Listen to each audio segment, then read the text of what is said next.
வளர்ச்சி மற்றும் மகிழ்ச்சியின் அடையாளம். ஆனால் ஜூன் 5 உலக சுற்றுச்சூழல் தினம் ஒவ்வொரு ஆண்டும் கடைபிடிப்பதன் நோக்கம் என்ன உங்களுக்கு தெரியுமா?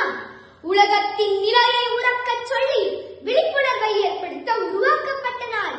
இந்த நாளில் விழிப்புணர்வை ஏற்படுத்த எனக்கும் ஒரு சிறிய வாய்ப்பு கிடைத்ததை எண்ணி மகிழ்கிறேன்.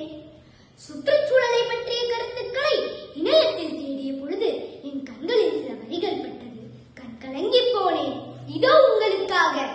காக்கை குருவி எங்கள் ஜாதி, இது கவிஞன் பாரதியின் நீதி.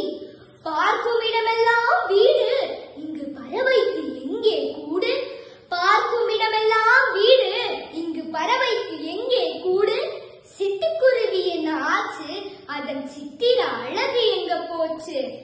மரத்தை இழந்தோம், மதியை இழந்தோம், மனிதம் இழக்கலாமா? புழுக்களை தின்று வயிர்களை வளர்த்த பறவை தோழனை மறந்தோம். இயற்கையை மறந்து செயற்கையில் மிதந்து அகிலம் அழிக்கலாமா? அகிலம் அழிக்கலாமா?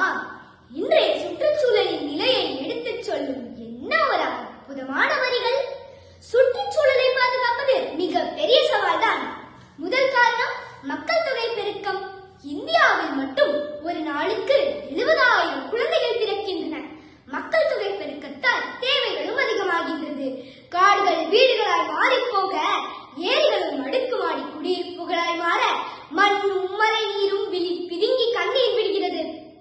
அது மட்டுமல்லாமல் ஊர் எங்கும் தொழிற்சாலைகள். ஒவ்வொரு வீட்டிற்கும் ஒரு 4 சக்கர வாகனம், 2ற்கும் மேற்பட்ட 2 சக்கர வாகனங்கள். இந்த நிலை வர புகையால் காற்றும் பானமும் கூட மூச்சு விட முடியாமல் தவிக்கின்றது. இது ஒரு புறம் இருக்க, உண்ண உணவளித்த மண்ணுக்கெல்லாம் செயற்கை உரம் எனும் விஷம் கொடுத்து காய்களை அல்ல நோய்களை உற்பத்தி செய்து கொண்டிருக்கிறோம்.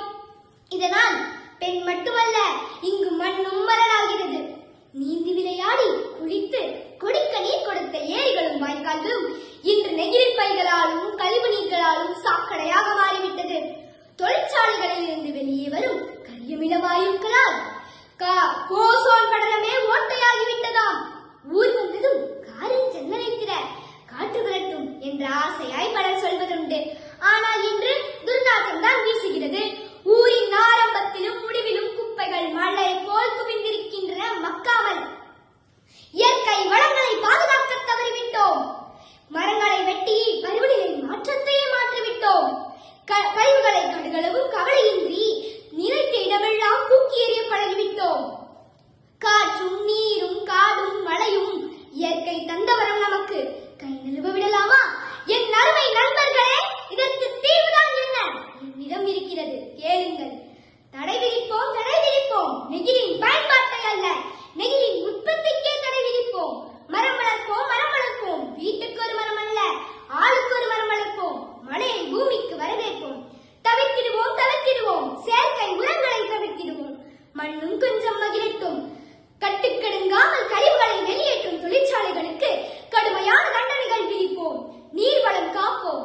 மக்கும் குப்பைகள் மக்காத குப்பைகளை தனித்தனியாக பிரித்துக் கொடுப்போம். சுற்றுச்சூழலை காப்போம். பொது போக்குவரத்தில் மட்டுமே பயணிப்போம் என்று உறுதியெடுப்போம். விளைநிலங்களை வீடு கட்ட வாங்க மாட்டோம். விவசாய நிலத்தை மட்டுமல்ல, ஏரிகளையும் குளங்களையும் காப்போம் என்று உறுதியெடுப்போம். இளைய சமுதாயமே விழித்தது. இயற்கையை மீட்டெடுக்க வருங்கால இந்தியாவை இயற்கை வளம் நிறைந்த இந்தியாவாக மாற்றி நம் சந்ததியருக்கு பரிசளிப்போமாக என்று கூறி விடைபெறுகிறேன். நன்றி, வணக்கம்.